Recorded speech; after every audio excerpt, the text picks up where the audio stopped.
One rapper passed out cold on the No Jumper studio floor while 6,000 people watched live, and another collapsed mid-sentence after drinking an entire bottle of Crown Royal during a 2-hour interview. These are 10 times rappers completely tweaked out during interviews. Back in 2018, Boonk Gang was one of the most viral names on the internet. His whole brand was chaos, robbing Dunkin' Donuts on camera, running out of restaurants without paying, doing the wildest stunts imaginable for views. But when he pulled up to No Jumper for what was supposed to be a regular interview, nobody was ready for what was about to go down. From the moment he sat in that chair, something was off. I know I can for sure. For a fact. Get out there. Listen, slang that iron. The hiccups I got is getting on my nerves. Yeah. You can say that again. Anyway. Adam 22 was trying to keep things professional, but Boonk couldn't stop hiccuping. And these weren't regular hiccups. These were the kind that come with something else entirely. Every few seconds another one would hit, and you could see Adam getting more and more uncomfortable. Just being f***ed up in general might be the reason why it might go a little viral. Yep. It just might be. I feel like the most viral part was the moment where I thought that you were gonna puke on me. Adam wasn't playing when he said he was scared. At one point during that interview, Boonk actually threw up in his own mouth and swallowed it. The energy in that room was unlike anything No Jumper had ever experienced. But Boonk kept going, kept trying to push through, talking about his new music and his come up. I've been fucked up like for the past 3 weeks. Oh, okay. Oh God, I swear to God. Because I would like to do an interview when you're sober. When I'm sober. If that happens. Nah. You don't want to do an interview when I'm sober. When Adam finally tried to wrap things up and get a photo for the thumbnail, that's when everything fell apart. All right. Whole lotta. Have you up? Shout out to the homie Boonk. Adam was left sitting there in shock, watching Boonk literally pass out on his studio floor. 6,000 people were watching live. That clip spread everywhere, and it became one of the most talked about podcast moments of that entire year. But if you think passing out on a podcast is wild, wait until you see what happened when this next Chicago rapper couldn't even keep his eyes open while discussing his dead rivals. FBG Butta sat down with DJ Vlad in 2024 for what was supposed to be an in-depth interview about the Chicago drill scene, his affiliations, and his history with some of the most notorious names in the city. Vlad was asking him about giving passes to his ops when he catches them with their families. Heavy street talk that requires your full attention. But Butta? He wasn't all the way there. Well, you said you giving your ops a lot of passes, like when I catch them out with their family.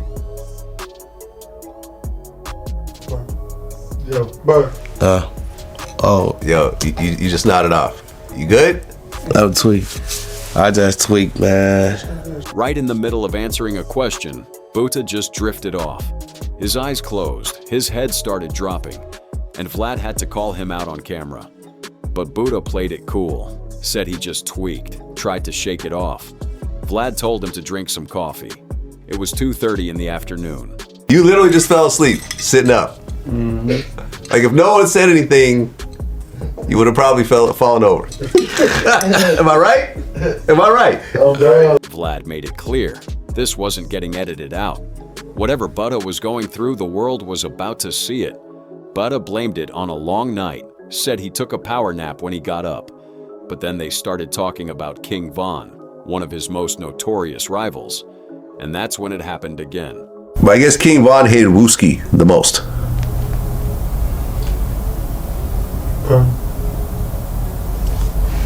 But Yeah. Oh, man. he nodded off again. Tweaking. Twice in one interview, while talking about dead ops. The comment section went crazy, with people expressing both concern and disbelief. Some saw it as a sign of the lifestyle catching up to him. Others thought it was all part of his personality. Either way, that footage became one of the most discussed Vlad TV moments of the year. But nodding off during an interview is one thing. Wait until you see what happened when this next rapper got so offended by jokes that he walked out and threatened to destroy the whole set. Lefty Gunplay was riding high in late 2024. He just landed a feature on Kendrick Lamar's GNX album, saying only 4 words, but making them count. The whole world was talking about him. So when he pulled up to Craft Culture for an interview, expectations were through the roof. But from the moment the cameras started rolling, something felt off about the whole situation. I see more than what I just got, you know? I'm literally about to get a Grammy. Oh yeah? You know what I'm saying? I'm about to get a Grammy. I really am. Lefty was confident, maybe too confident. He kept bringing up the Grammy, talking about being on Power 106, listing all his accomplishments. The hosts were trying to keep the energy light, cracking jokes here and there. But then they asked about his kids, and Lefty couldn't even remember his own son's age. Son, how old's your son? 12. 12? Was he a mistake or an accident? He get money. He gets money. He's with his mom. He's 13. 14. He's 9. Oh, he's 9? He's 9, yeah. The host noticed Lefty was acting erratic. His leg was shaking, his mouth kept hanging open, and he seemed to be having trouble focusing. When one of them made a joke about him looking like a criminal, Lefty's whole demeanor changed. I feel disrespected that you call me a criminal, because I'm not a criminal, dog. I didn't think you would be I'm a upset. superstar now. I'm on another level. I'm a superstar now, big dog. My bad, criminal. You know what I'm saying? I was just trying to, I got more money than you. Lefty was heated. He started flexing about his money, saying he had more than the whole platform combined. The host tried to apologize, tried to move on, but then one of them made another comment about Lefty's body language, specifically that he kept his mouth open like he might catch a fly. That was the final straw. Where's this interview going? I didn't mean it like that. Where's this interview going on? I just feel like you're gonna catch a fly at some point. No, catch a fly, my boy. I think you're gonna catch a fly. I'm done with this interview, dog. Oh, no. 5 more minutes, 5 more minutes. No, man. I had so much more to say. Lefty got up and walked out. The hosts were left scrambling, trying to figure out what just happened. Months later, Lefty would be arrested for possession, putting his erratic behavior during this interview into a whole new context. But walking out of an interview is nothing compared to what this next rapper did when he completely lost it on a live stream in front of millions. When Kodak Black pulled up to Kai Cenat's stream in Sithard, Orzu 24, everybody expected chaos. Kai's streams are already unpredictable enough, but adding Kodak to the mix, the internet knew they were about to witness something special. What they got was one of the most talked about live stream moments of the entire year. That was a glitch for the Twitch.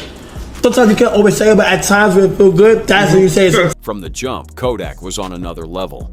His sentences were fragmented, his thoughts were jumping all over the place, and he kept making references that left everyone confused.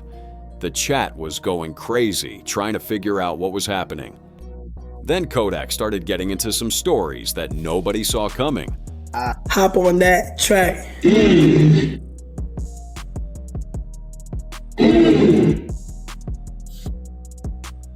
Since you want to suck for me, I said, no, I don't want it. I don't want it.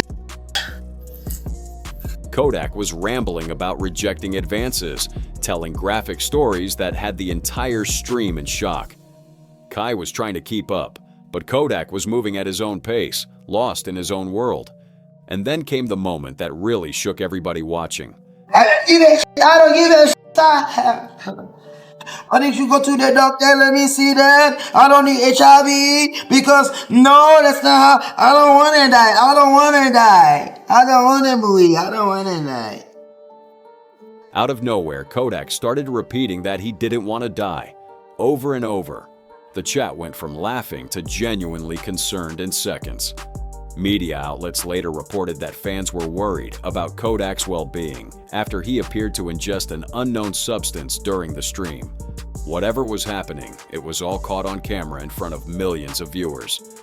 But this wasn't even Kodak's first time tweaking during a public appearance. Wait until you see what happened a few years earlier when the perks were really hitting. Before the Kai Cenat stream, there was another Kodak moment that became legendary for all the wrong reasons. Back in 2021, Kodak sat down for a casual podcast interview to talk about his music, his come-up, and the inspiration behind his biggest hits. But from the moment he sat down, it was clear Kodak wasn't all the way present. Got my boy Yak in the building, man. Tired. That nigga tired as Nah, tired. That's what I see. Okay. They're like tired, like they dead. And they dead like flies. Flies everywhere. Cause they dead. Right from the introduction, you could tell something was off. Kodak's eyes were barely open, his speech was slurred, and he was struggling to stay focused. The hosts were trying to keep the conversation going, asking about the creative process behind No Flockin', one of the most iconic songs of the decade.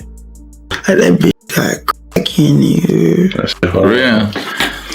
Like some kind of shit and whatever. I don't know, cause I don't smoke crazy. But it got some shit on it. Kodak was trying to explain how his music hits different, but the words weren't coming out right. He kept nodding off, then snapping back, then drifting again. When they asked him what keeps him inspired to keep making music, Kodak's answer was pure, unfiltered honesty mixed with delusion. What keep you inspired to like just keep going? Like, you feel Cause me? I'm that boy, then I be like, with my shit, I'm better than all these niggas supposed to be. I don't know, like, cocky air. And I sit back, I look like, man, I'm better than these niggas, man. Period. The clip went viral as per Kodak, with fans joking about how the pills were kicking his ass the entire interview. The host kept exchanging glances, clearly unsure how to handle the situation. It became one of the most memed interview moments in hip-hop history. But prescription pills weren't the only thing having rappers act out of pocket. Wait until you see what happened when this next viral star couldn't even make it to the bathroom. Lil Dump came to No Jumper in 2024 with a story to tell. The 21-year-old Baton Rouge rapper, closely affiliated with NBA YoungBoy, had been through the trenches and was ready to share his journey. Adam 22 was prepared to dig deep into his upbringing, his losses, and his connection to the YB camp. But the interview took a turn that nobody expected. Anything in particular stand out?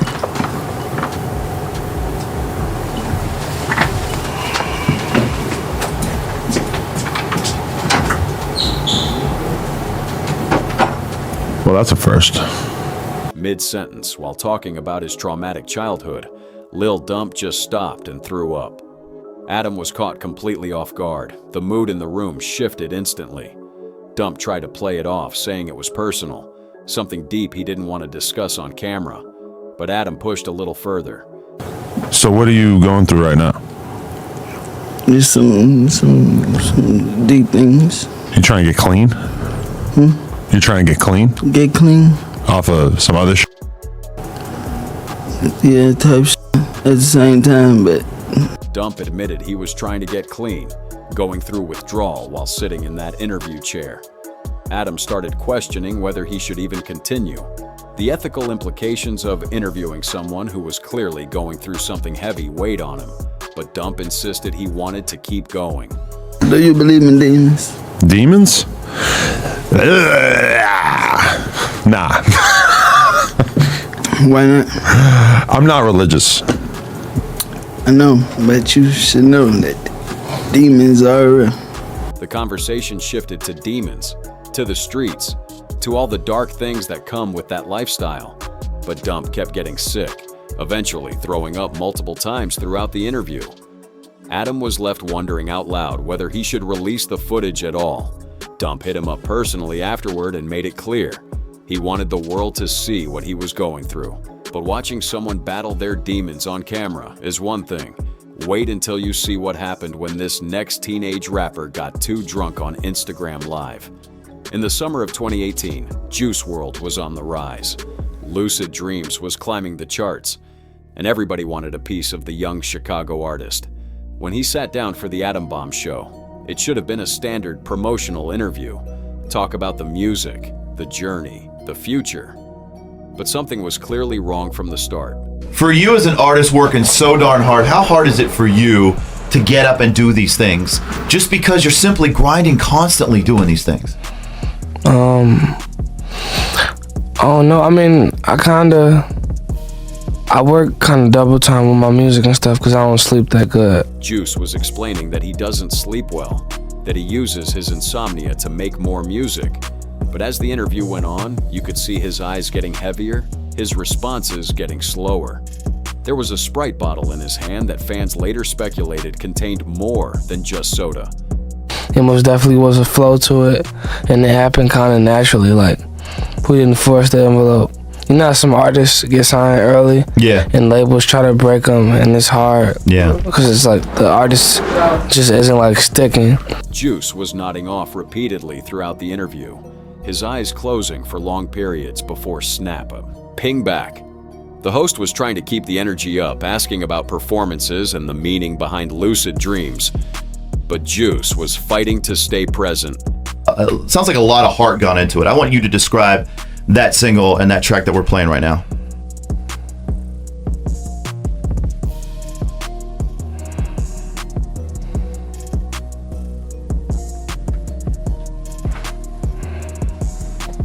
Hey, give me a little bit one on Lucid Dreams. Describe that track to me. When asked about lucid dreaming, Juice went deep into the topic, talking about sleep paralysis, seeing the same old hag that everyone describes, the pressure on your chest. It was insightful, almost prophetic. Tragically, just over a year later, Juice WRLD would pass away from an accidental overdose at just 21 years old. Looking back at this interview, fans saw warning signs that were ignored. A young man struggling in plain sight. But not every tweaked out moment ends in tragedy. Sometimes it's just a legend being too zooted to function, like what happened with Lil Wayne at the All-Star Game. The 2012 NBA All-Star Game in Orlando was one of the biggest sporting events of the year, and Lil Wayne was there courtside as one of the celebrity guests. When they brought him on for a quick interview, everybody expected Wayne to deliver. After all, this was one of the biggest basketball fans in hip-hop. But what happened instead became one of the most iconic interview moments in sports history. Make some noise, y'all! How you doing, President Carter? I'm good, brother. Should I grab that mic? No, I'm gonna give you this mic. Real quick. I know you're a huge basketball fan. East or the West tonight? I'm sorry, but I'm going with the West. Right from the start, Wayne was moving different. He seemed confused about whether to grab the mic, his words were slightly off, and he was taking his time with every response. But he managed to get through the basics. He was supporting the West, backing Kobe Bryant and his best friend Chris Paul. So that means you are supporting Kobe Bryant and Blake Griffin and CP3, that's what it is? Of course, I'm supporting my man Kobe Bryant and my best friend, aka my brother, Chris Paul. When they asked about MVP predictions, Wayne needed 3 choices. He named LeBron, Chris Paul, and then tried to say Black Mamba, Kobe's nickname. But the words came out stretched and slurred, turning a simple answer into a viral moment. That's Lil Wayne, y'all. I'm going back to Kenny and Ernie and Shaq and C-Webb, but Chuck, 3 in 1 stands for the Father, the Son, and the Holy Spirit. That's a real name for a barbershop. Back to you, Ernie. Wayne threw in a random reference to a barbershop, explained what 3 in 1 means, and then handed it back to Ernie like it was the most normal thing in the world. The commentators were clearly thrown off, but they rolled with it. The clip spread everywhere, becoming one of the most memed Wayne moments of all time. People in the comments were saying Wayne was on another planet, that the haze had him floating. But at least Wayne finished his interview. Wait until you see what happened when King Yella couldn't even stay conscious long enough to give an opinion. King Yella sat down with Cam Capone News in 2025 for what was supposed to be a deep interview. The Chicago rapper, known for tracks like I Tweaked and his affiliations in the drill scene, had just gotten out of jail after a wild case in Vegas involving undercover cops. He was ready to talk about everything: the streets, the rap game, his thoughts on the current state of Chicago. But throughout the entire interview, Yella had been sipping on Crown Royal, and you could see it starting to take effect. All right, King Yella. Cam. You back to Cam Capone News. Man, you know it's always a pleasure with my boy, man. You did? Yeah, man. Well, I'm gonna get right into it, bro. You disappeared for like a month. The interview started off smooth enough. Yella was in good spirits. cracking jokes about his disappearance and talking about how unpredictable he can be. He dove into the story about getting set up by undercover cops in Vegas at the Palms Casino, a wild tale involving fake prostitutes, a sting operation, and him eventually getting slammed on the casino floor. Over some fake shit, and I ain't get a penny. These people just hate it out here, man. You got to be careful. Vegas is not the place to play. They will send you to jail for a long time for nothing out here. As the interview went on, they covered everything from Forextra blowing his hand off with fireworks to the mass shooting at Mellow Bucks's CD release party. Yella was giving his unfiltered takes, calling out people left and right. The Crown Royal kept flowing, and you could see his energy starting to shift. Well, at least you made it out of there. You know, I mean, you did a lot, 30 days, that's, that sucks, but you did a lot worse, so. Yeah, man, it's all good, man. The conversation shifted to Lil Durk, the Chicago drill scene, and all the violence that's been happening. Yella was getting more animated, his words starting to slur slightly as he went off about street principles and loyalty. Then Cam brought up the Tory Lanez prison stabbing video that had just leaked online. He's getting stabbed right now. I don't know.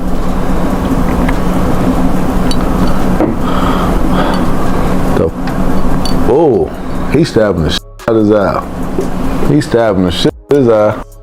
Yella watched the footage in real time, reacting to the violence on screen. The Crown Royal had been hitting all interview long, and by this point he was clearly feeling the effects. Cam asked him for his thoughts on what he just saw. Man, that shit crazy.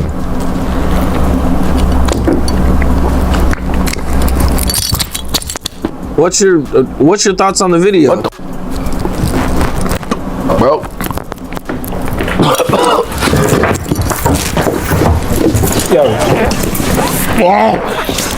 Good.